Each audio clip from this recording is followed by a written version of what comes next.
Namaste, welcome to Sai Pathashala. நம்ம இன்னைக்கு அத்தியாயம் 2 குரு சரித்திரம் அத்தியாயம் 2 பார்க்கலாம். நேற்றுக்கு நம்ம நாமதாரகன் அவரோட ஒரு சுவாமியை நினைச்சிட்டு மயங்கி விழுந்துட்டாரு. அவருடைய கனவுல சுவாமி வந்தார் அப்படின்னு பார்த்தோம் இல்லையா. இப்போ அவர் கனகாப்பூரை நோக்கி போயிட்டு இருக்கார். அப்ப கனகாப்பூரை நோக்கி போயிட்டு இருக்கிறப்போ கனவுல பார்த்த உருவம் மாதிரியே ஒரு சாது அவர் எதிர்த்தாப்புல வர்றாரு.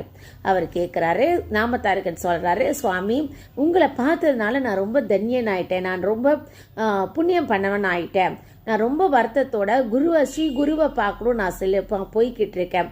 ஸோ இப்போ உங்களை பார்த்தோன்னே எனக்கு கொஞ்சம் கஷ்டம் நீங்கள் சந்தோஷமாயிடுச்சு, நீங்கள் யாரு, நீங்கள் எங்கேருந்து வர்றீங்க அப்படின்னு அந்த சாதுவை பார்த்து கேட்குறாரு. அப்போ அந்த சாது சொல்றாரு, நான் நரசிம்ம சரஸ்வதியோட சீடன், நானே, என்னுடைய பேர் சித்தர் அப்படின்னு சொல்லுவாங்க. நான் தீர்த்த யாத்திரைகள்லாம் செய்துக்கிட்டு வரேன். என்னுடைய குரு பீம அமரஜ நதிகள் சங்கமிக்கிற கந்தர்வபுரத்தில் இருக்கிறாரு. அவர் தான் மும்மூர்த்திகளுடைய அவதாரம். அவங்களுடைய பக்தர்களுக்கு இல்லை அப்படிங்கிற பேச்சுக்க இடம் இல்லை. எல்லா செல்வங்களையும் எல்லா சுகங்களையும் கொடுப்பார். அவர் தான் என்னுடைய சத்குரு அப்படின்னு சொல்றாரு. அதை கேட்டு நாமதாரகன் சொல்றாரு, சுவாமி நானும் நானும் நரசிம்ம சரஸ்வதி சுவாமிகளோட பக்தர் தான், என்னுடைய முன்னோர்கள் கூட அவருடைய பக்தர்கள் தான். ஆனா நான் இன்னும் நிறைய கஷ்டங்களை அனுபவிக்கிறேனே, இதுக்கு என்ன காரணம்னு கேட்கிறாரு. உடனே சித்தர் முனி சொல்றாரு, நாமதாரகா, நீ உன்னுடைய மனசுல முழு அளவுல ஸ்ரீ குருவை நம்பல, உன்னோட மனசுல பரிபூர்ண நம்பிக்கை இல்லை அப்படிங்கிறதுனால தான் நீ இன்னும் கஷ்டங்களை அனுபவிக்கிற. நம்மளுடைய ஸ்ரீ குரு அவர்கள் பிரம்மா, விஷ்ணு, மகேஸ்வரன், பரமசிவன் இவங்க 3 பேரும் கலந்த அவதாரம். மும்மூர்த்திகள் சேர்ந்து ஒருத்தனை கோச்சுக்கிட்டா கூட சத்குரு அவரை ஈஸியா காப்பாத்திடுவாரு. ஆனா நம்ம குரு யார், நம்மளுடைய குரு யார் மேல கோச்சுக்கிறானோ அவரை யாராலையும் காப்பாற்ற முடியாது.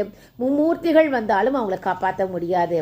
ஆனா மும்மூர்த்திகளுடைய கலந்த ரூபம் தான் நம்மளுடைய நரசிம்ம சரஸ்வதி சுவாமி அப்படின்னு சொல்றாரு. அப்ப சித்தமுனி சொல்றாரு, அப்ப மும்மூர்த்திகளுடைய கோபத்துக்கு ஆளானா யாராலையும் காப்பாற்ற முடியாதுன்னு சொன்னீங்களே, அதுல எனக்கு இப்போ கொஞ்சம் டீட்டெயிலா சொல்லுங்க அப்படின்னு கேட்கிறாரு. நாம அப்போ சித்தர் முனி சொல்ல ஆரம்பிச்சாரு, எல்லாமே ஒன்னா அந்த பரமாத்மா தான் நிறைய பேரை வேண்டும்னு நினைச்சு விஷ்ணுவோட வயிற்றில இருந்த தாமரை வந்தது. தாமரைக்கு மேல 4 முகங்கள் கொண்ட பிரம்மா வந்தாரு. பிரம்மா மகாவிஷ்ணுவோடைய சொல்படி சனகநந்தனன், சனத்குமாரன், சனஜாதகனையும் அப்புறம் பிரஜாபதிகளான மரிசி, அத்திரி, அங்கரீச, புலக, புலஸ்திய, கிரது, வசிஷ்டர்கள் இவங்களை எல்லாம் உருவாக்கினார் அப்படின்னு சொல்ற.